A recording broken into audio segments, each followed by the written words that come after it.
Hey, good afternoon, everyone. Welcome to the Midwest Plainsman on the Prairie Land Radio Network. And this afternoon, I am joined by my special guest, Lori Zobrocki from New York City. I recently came across her on Facebook. She was telling her story about her late husband, who is a musician, singer, songwriter, very talented artist. And she's on a mission to continue his legacy, his story, and to tell people about his music. So automatically, I wanted to invite her to be a guest on the show because that is really important, especially for independent artists to have as much visibility as possible.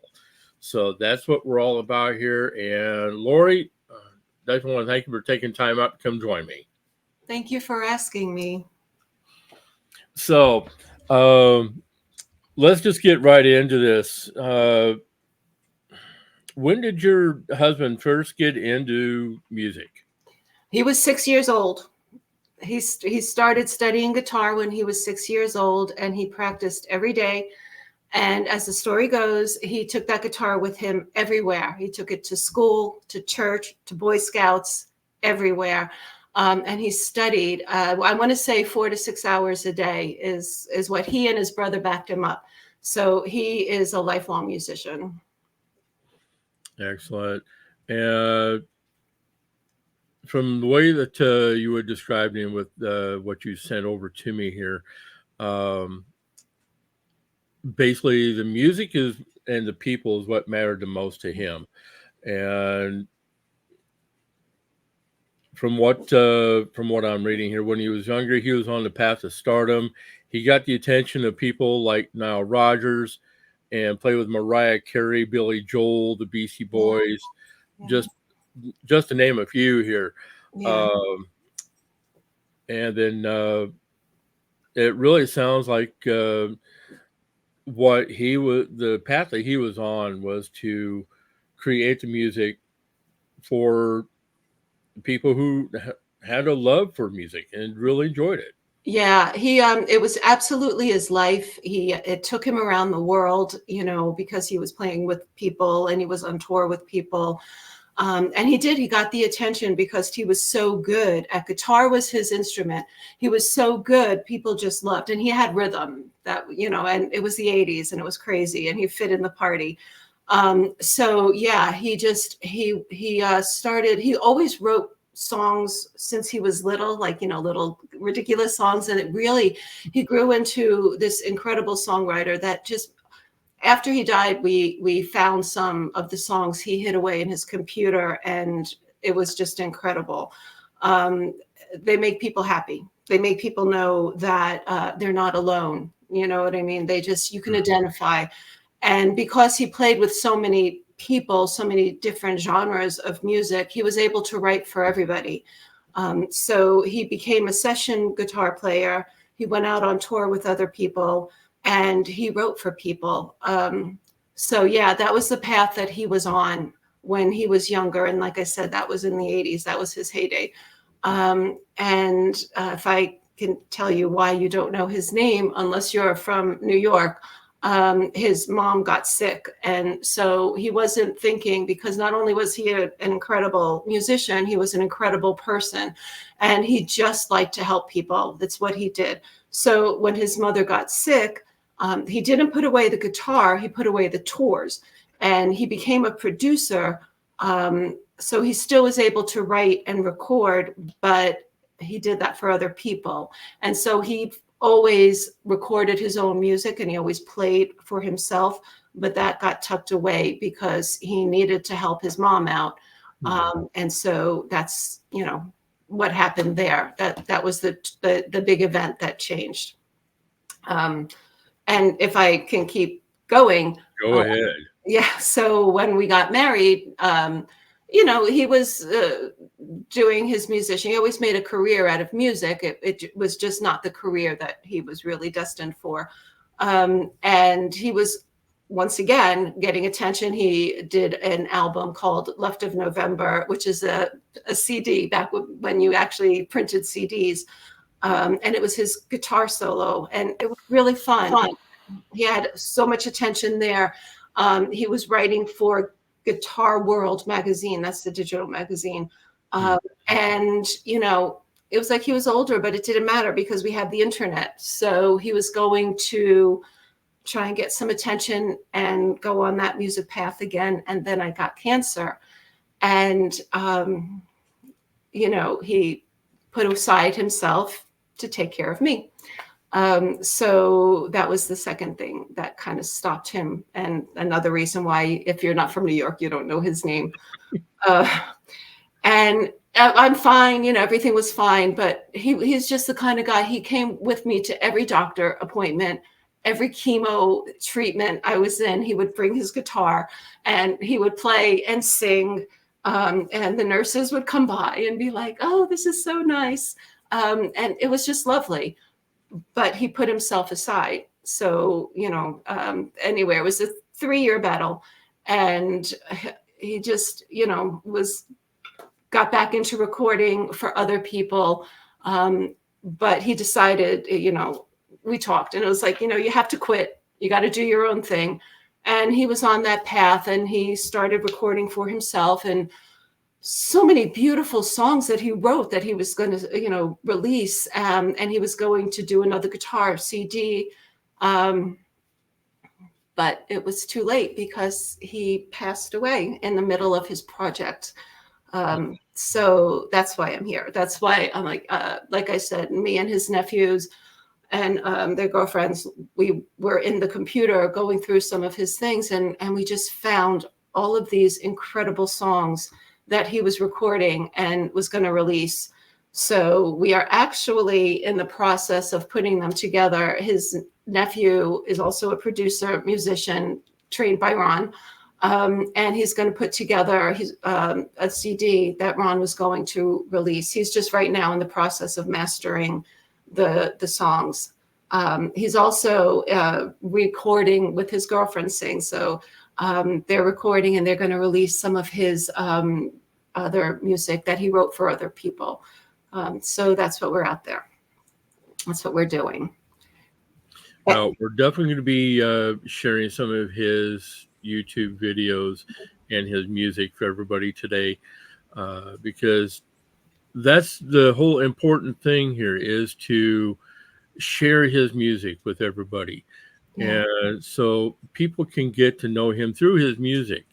And for those of you, for the people who are not up on the East Coast, who may not be familiar with his music, this would be this would be your chance to get a chance to listen to his style of music and his dreams, his goals, you name it. That's what the mark of a true artist is, well, I gotta say this, the family and music. That's what he was about. Absolutely. And so much so when he was doing session work, he also taught guitar.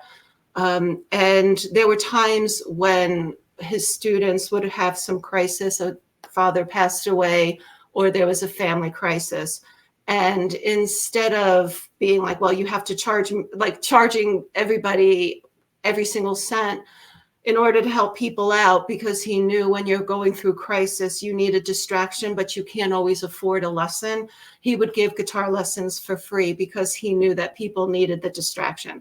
And he loved to make people laugh. And he had this really crazy sense of humor. And so people would come into his studio just to relax. And he just was always thinking of other people, always. People would come after we were married. People would come to the house to record, and they would stay over. And I think they were just like coming to escape reality, because it always turned into a party, and it was always really fun. Musicians are crazy, right? So it was always really fun. And yeah, you could just be yourself around him. He was not a judgmental person. He just welcomed you the way you were. Yeah. Because I know that with most musicians, yeah, every single one of them is going to have a level of craziness. Yes, because that's you've met so many in your line of work, right? Right. Yeah. And it's, and here again, uh, hearing about this and knowing that he's the kind of person that basically would help others to help teach guitar, uh, just hang out with people. I mean, that's somebody that I would have loved to have hung around with. Yeah. Yeah, he does because he was not pretentious. He was not a threat. He was incredibly intelligent as well, but he didn't look down on anybody. He just was so welcoming. So yeah, yeah, and you can hear it in his song. You could hear it in his playing, and like I said, he had so many different genres from all the different stages. And if I can use this time to plug the Little Louder Than the Guns, is Yep. this a good time for that? Okay. So this was years ago. He wrote a song. It was guitar solo called Louder Than the Guns. And he asked me if I would make a video for it. And I said, yes, of course. What is it about? And he was looked at me dead in the eyes and he said, well, what's louder than the guns? And I had no clue. So I never made that video. A few months before he passed away, he just said, you still have to make that video for me. And I was like, yes, I'm going to get on it. I'm going to get right on it. But I had no idea what Louder Than the Guns was. And my husband wasn't going to explain it to me because he didn't. He wanted me to be creative. That's kind of our creative relationship. So I was thinking and I was like, okay, what do you do? Like, what is not a cliche that would be something really cool to do for this video? And I didn't know, but I swear to you, 3 or 4 months after he passed away, I was on my way to work in the car and it came to me. I was listening to the radio and all I heard was all of this gun violence. I heard, the grocery stores owners being held up. I heard the war in Gaza and then again in Israel. Not in Israel, in Ukraine. And there was just so much violence in neighborhoods. I mean, not to even mention the mass shootings at our schools. So all of it came to me. What's louder than the guns? Making people smile, making people laugh. And I thought, wouldn't that be a great video if I could get everybody, and I mean everybody, I know that's a big dream, but could I get everybody to just videotape them doing something nice for somebody and making people smile or making people laugh? And then I could put all of our videos together to make one big, long, happy, Louder Than the Guns video. So that kind of started my whole thought process. Let's just do something to counteract all of these negative stories. We're not going to stop them, right? But maybe we can give people hope. And maybe we can make a really fun video by just videotaping ourselves being happy, making other people happy. And that's always what Ron was about. He was always about wanting to make people smile. So that's where the whole Louder Than the Guns thing came. And that's when you see my Facebook page and Instagram, it's Louder Than the Guns, because I want everyone just to be louder than the guns and, make people happy and smile. And then we can just put it to music and we can make like a community video. And that is very commendable and something that, that I know I'm going to love seeing. So this first one that we are going to be playing is called Louder Than the Gun. So I'm going to be playing that one first. And then there's another one that I'm going to get to called Earth Angel, because I felt that would be also a good one to play today. Mm-hmm. Okay. All right. This first one's called Louder Than the Guns.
Okay, so I can understand if it's not your kind of music, but you can really understand how that's a fun song, and It is. it would just It be is a fun song, and I could envision watching him playing this.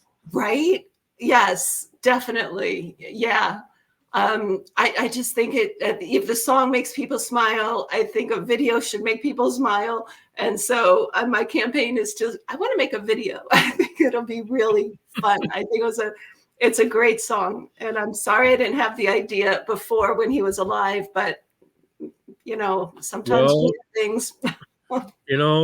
it, what you're wanting to do by putting together a video collage of like what you're wanting to do, and have that music playing, that it's that's going to come across big.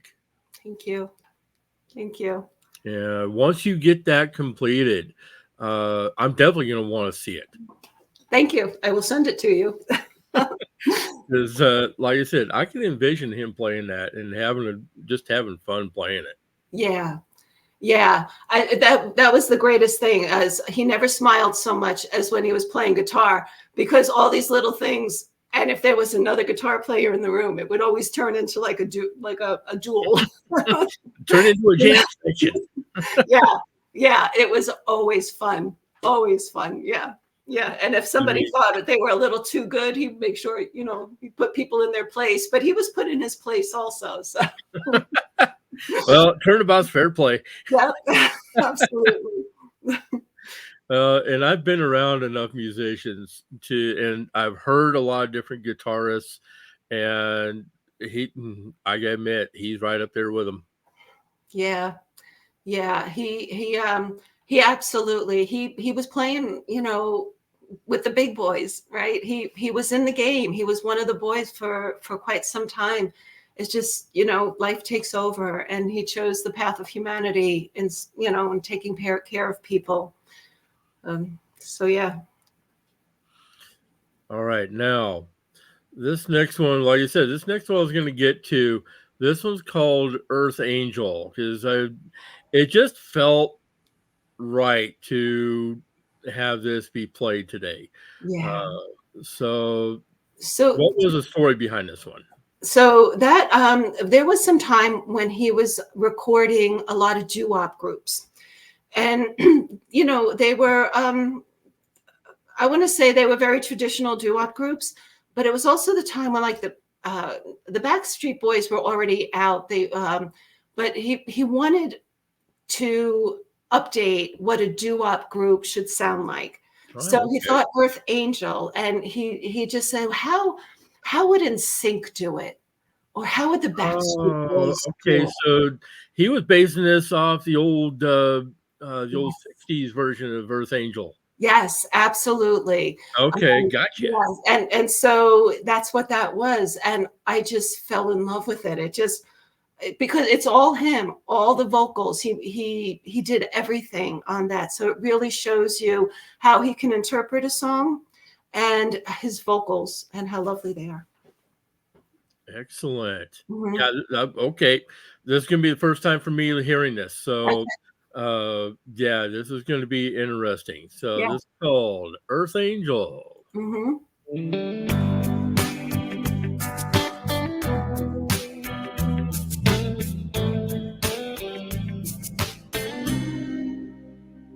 Earth angel, earth angel,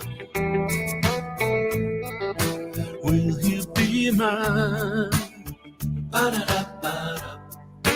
My darling dear, my darling dear, I love you for all time, all the time. Yeah, I'm just a fool. He's just a fool in love with you.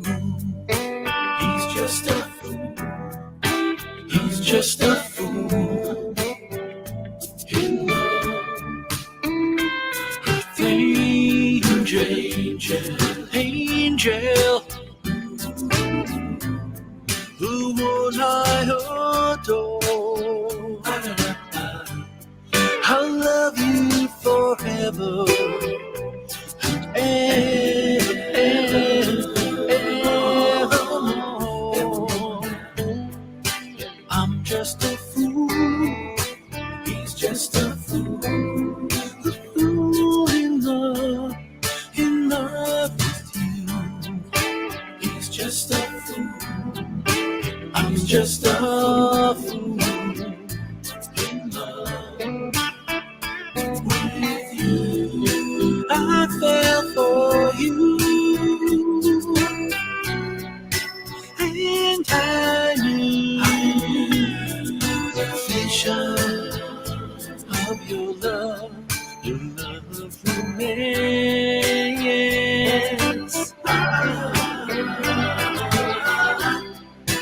I hope and pray that maybe someday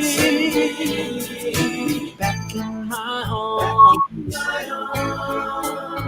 once again.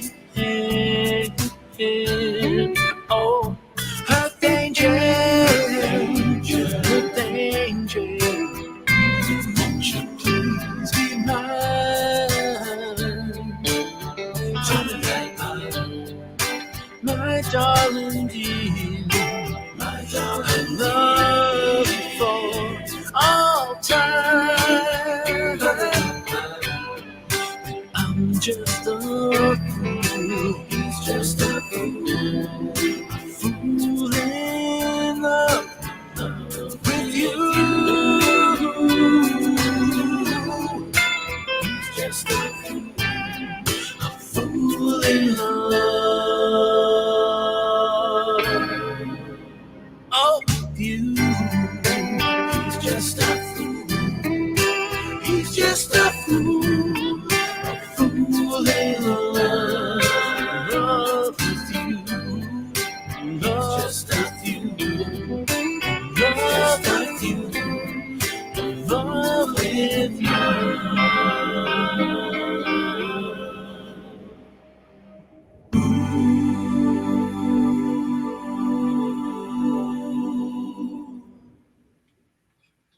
A modern day version of that song. Yeah. Excellently done. Yeah, isn't that beautiful? I remember when he let me hear that the first time. I just fell in love with him all over again. I got goosebumps, like I was seeing the star for the first time. I thought that was just so beautiful. Oh, anyone who can take a 60s classic doo-wop and modernize it and give it that kind of sound, that's definitely a talent that I have not seen in a long time. Yeah. Yeah. He was the real deal, but he studied music all the time. Scales, like he would yell at his students literally for not knowing scales. You know, He did, trust me. I know what that's like. 'Cause, I was in band and choir all through school, and that was one of my downfalls, is not being able to learn scales the way our instructor was trying to. It's like, well, yeah. And Ron, I remember he not only forward, but forward and backward. He knew them forward and backward. And he was giving me, tips on how to sing. I'm not a singer, but I like to sing, like most people. And he would say, you have to do the do, re, mi, fa, sol, la, ti, dos, but then you have to do them backwards. And I'm like, no, I don't have to do them backwards. Oh, you have to do them backwards. If you're not doing them backwards, you're not doing them right. oh, brother. So he was quite serious, very serious. He knew his stuff. Definitely. Yeah. Minute he would tell me that, I said, well, I'm out. Well, I had to stop taking guitar lessons because he gave me too much homework. Yeah. Yeah, he was very serious about music. Oh, all right. So let's see. I think the next one that I want to do here for everybody. Let's see. Remember smoking on it. Let's do Ink from a Pen. Okay, that's actually one of his from before me. It's one of my favorites. It really is. And he was in a group called Puppet. They broke up, but they were quite popular in New York, and they played places. If I don't want to misspeak, but if I'm remembering correctly, they did the China Club, and I want to say My Father's Place, and all those clubs in the 80s, CBGB's, every place, that was cool to play, they played. And this is one of their songs.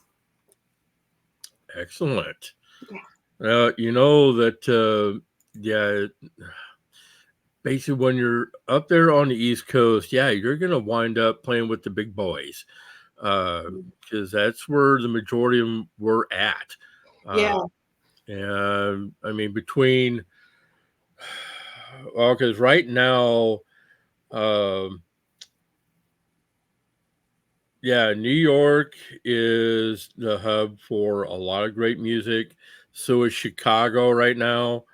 And basically, we now have Montana being the Nashville of the North. And and then St. Louis is the other big one. Really, yeah. I know for a while it seemed like the scene was dying, but that's a cycle, I think. It dies, it comes back, it dies, it comes back. And so, there are places for independent, for artists to go, definitely. Yeah. And so here, like I said, the 80s, there were a lot of it. We didn't even realize that there would never be places to play, because there was always somebody playing somewhere. And he was playing on the same stage as like Cyndi Lauper, and I want to say Blondie, but I definitely Cyndi Lauper. And just, before they were big, right? Before they were popular, they were all in those little clubs. So he was all part of that scene. Excellent. Okay, let's get to this one. This one.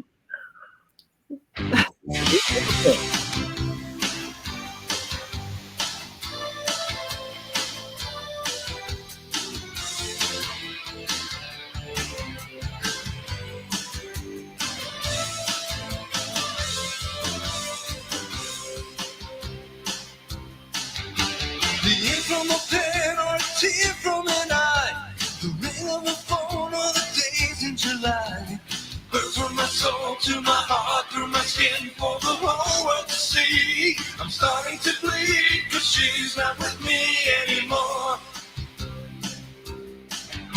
The strength in the truth, all the weakness and lies, and embracing your love, even worse from goodbyes. Eating my soul and my heart and my mind like a fatal disease. I'm down on my knees, cause she's not with me anymore. Sometimes everybody needs to get away. I guess you're no exception to the rule. And now I've got the time I need to learn my mistakes. Feeling like a young man at detention school. A page from a book or a college degree. The person in the mirror or the man on the street knows that my soul and my heart and my hands hold a sweet memory. Don't wanna believe that she's not with me anymore.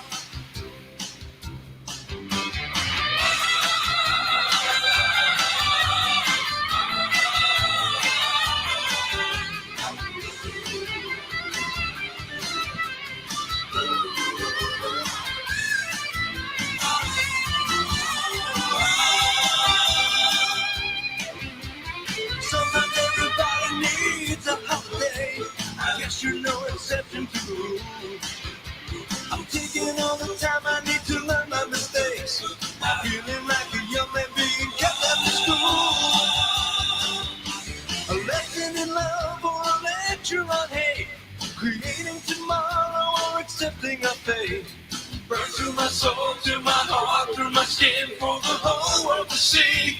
There is no reprieve, cause she's not with me anymore. Oh, she's not with me anymore. No, she's not with me anymore. Okay, now, with with being the first time hearing this song, am I out of my mind with comparing that to the song Jesse's Girl? Oh, it probably not, but yes, I know what you mean, because definitely it's that same kind of era, that same beat. Yeah. So Jesse's Girl was Rick Springfield? Yeah. Okay, now that's really funny because Ron loved Rick Springfield and he got a lot of teasing from that. He thought Springfield was great. So yeah, I'm sure there's that influence there. Plus it was the time too. Well, to say, because I mean, just that song and the melody, and yeah, I mean, right off the bat, I was like, wait a second, this has got a familiar sound to it. Could be, yeah. Definitely. I think that's so funny that you said that because people teased Ron for liking Springfield, but he just liked the way he wrote and his guitar playing, and he was a performer. So it was really fun. And as I was listening to the background vocals, Ron became known as the Ronettes because he was able to do so many harmonies, and he trained his voice to reach these notes that no man should ever reach, you know. And yeah, so he was called the Ronettes. So usually if he recorded for somebody or his own music, that's always him in the background. You'll see the Ronettes.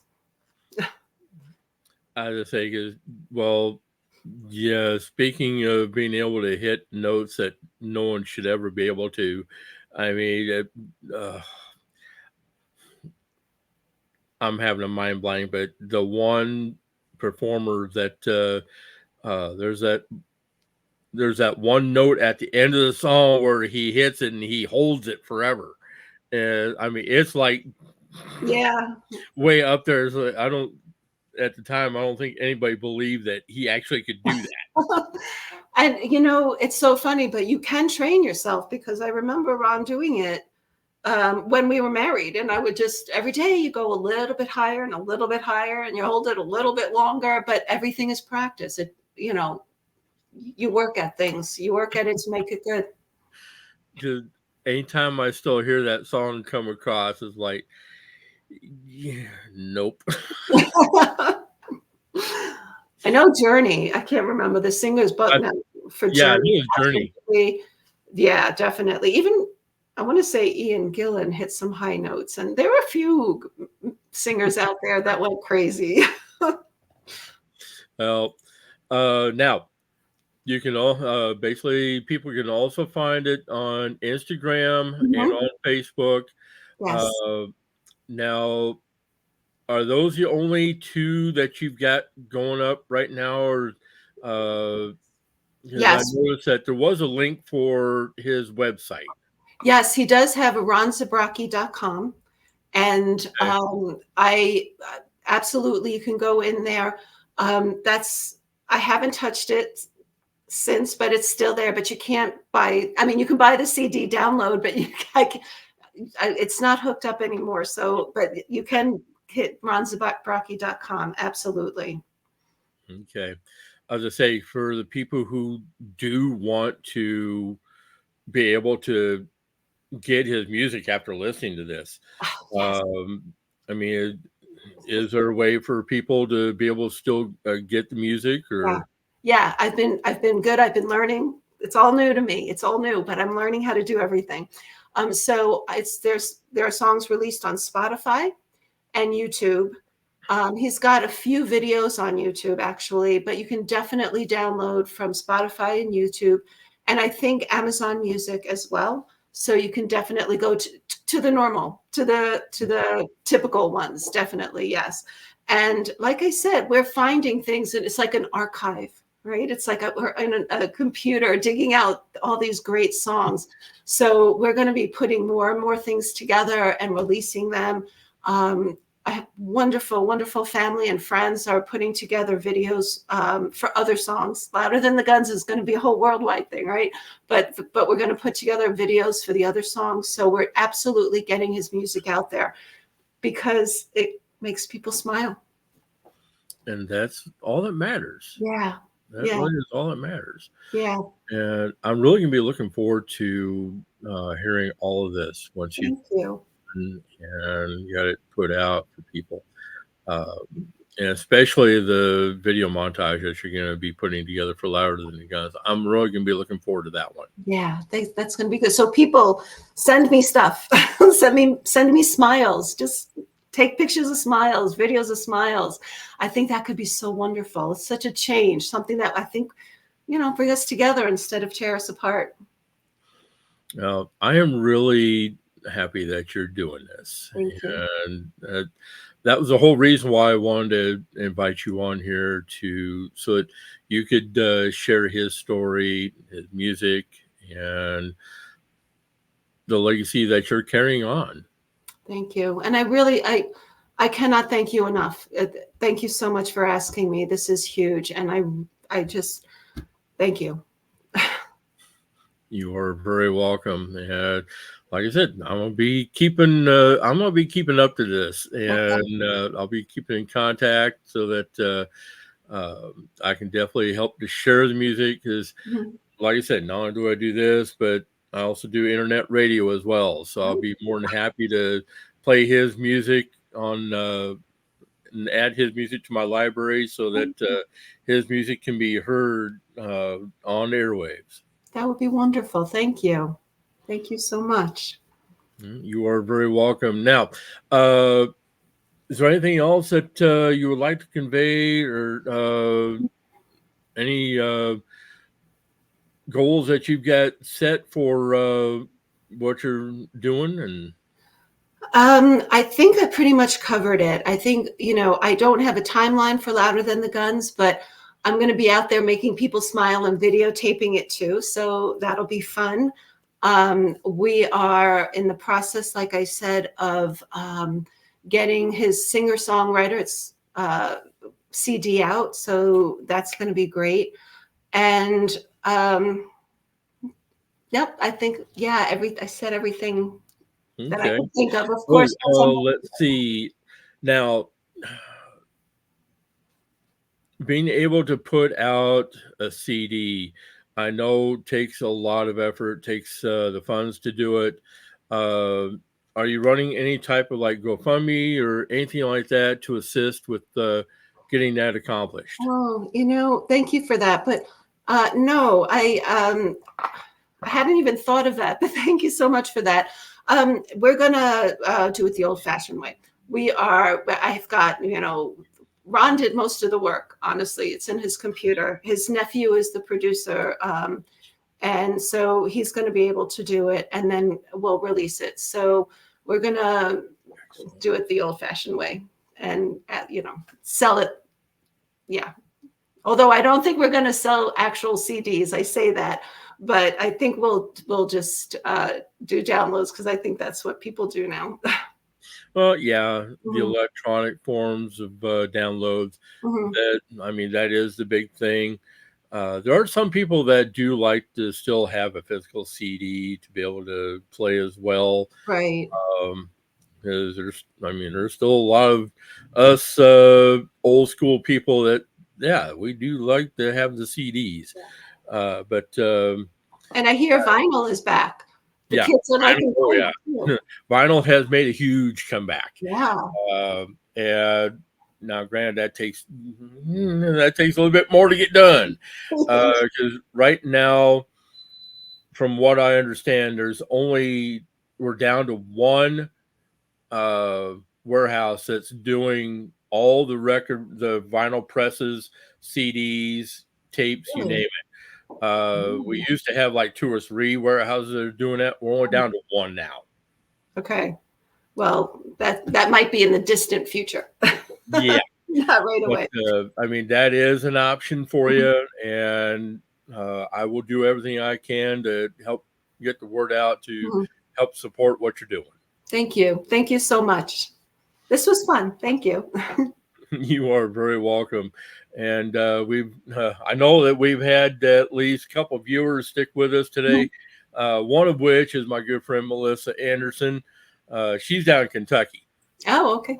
And she has her very own radio station as well.